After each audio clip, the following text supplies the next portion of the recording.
What excites you the most about being an illustrator? What excites you about your career? Yeah, I'll try to say this in a way that's not really long and boring, but the thing about illustration is what's funny is the thing that I was the most wary of about being an illustrator is actually the greatest thing about it. So the thing about graphic design is when you're a designer, your job is to use all kinds of different styles and all kinds of different approaches um, in order to work with whatever brief you have. And kind of the goal as a graphic designer is to be very diverse. When I started to want to be an illustrator, I noticed that the most successful illustrators and the illustrators that I really love were kind of the opposite. They had a very specific style, a very specific look that they always went for, and that was very recognizably them, no matter what assignment they were working on. So for me, as I started to think about being a professional illustrator, I was really scared of that because I was like, am I going to get bored of doing one style over and over again? Am I gonna not be able to explore? Am I gonna be pigeonholed into something I don't like? It was a really scary thought for me, boiling down all of my creative energy into kind of one style, if that makes sense. So I was kind of afraid of that. But I decided to give it a try because I felt that that was really important to do in order to become a successful illustrator.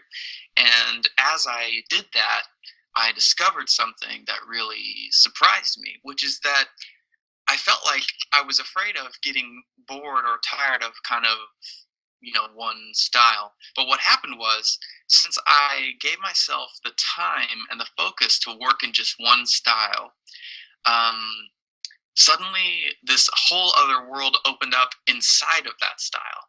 So normally, I'm trying to explain this so it's not too confusing, but normally when I spent half of my time trying to decide which style to use, then there was only a little bit of time left to ask a whole bunch of other kind of philosophical and artistic questions to myself because so much energy had been spent on choosing a style.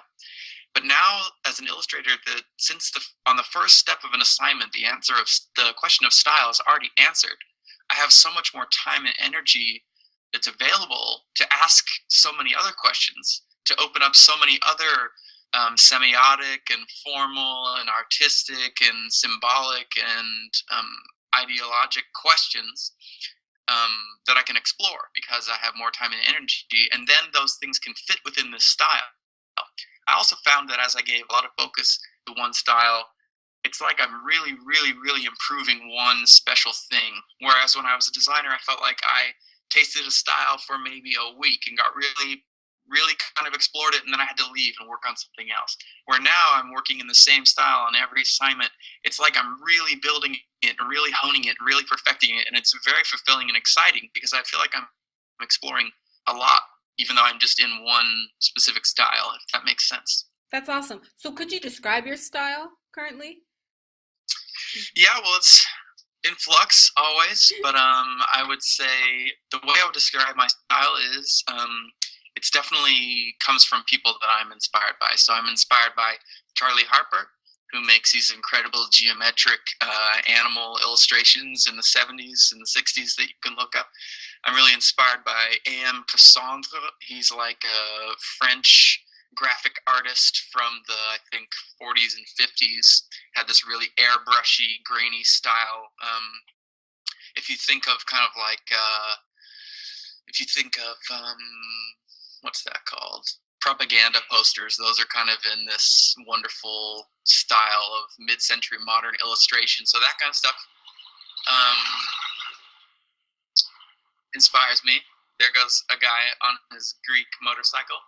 Um, Also, there's a few other artists that I really look to for conceptual ideas, like maybe Rene Magritte. I love the way he has these really deadpan, surrealistic, experimental kind of pictures that play with form and meaning. So those guys are my inspirations among many many others. So if I had to describe my style, I would say it's geometric. Um, it's a little tongue in cheek.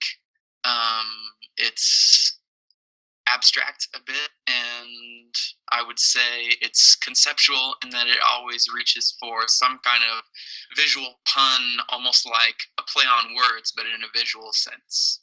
That's great. And I would say it has kind of a mid-century modern flavor to it because I use a lot of the textures and kind of aesthetic that they used in that period of art. Wow. Now, Andrew, where do you see yourself, let's say 2 years from now, 5 years from now?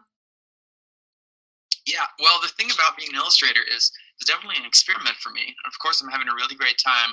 But if I fast forwarded really far in the future, like let's say 10 or 20 years, I really have no idea what I'd be doing. It's a possibility that I would be continuing to do illustration, maybe for just the top publications and having a great time. Or maybe I'll be somewhere completely different, exploring something else that really makes me happy and excited. Maybe I'll be an opera singer at that. I don't know.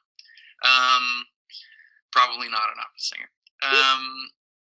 But I think maybe in 2 years, I hope to continue to be really pushing forward on this career and reaching the publications that I'm really interested in working with and making a name for myself. Of course, that's all very hopeful, but that's what I hope for. Yeah, and then I don't know. I imagine in the far future, I'd really think it'd be cool to have an agency and have some friends around me, and maybe we'll be doing design, maybe we'll be doing illustration,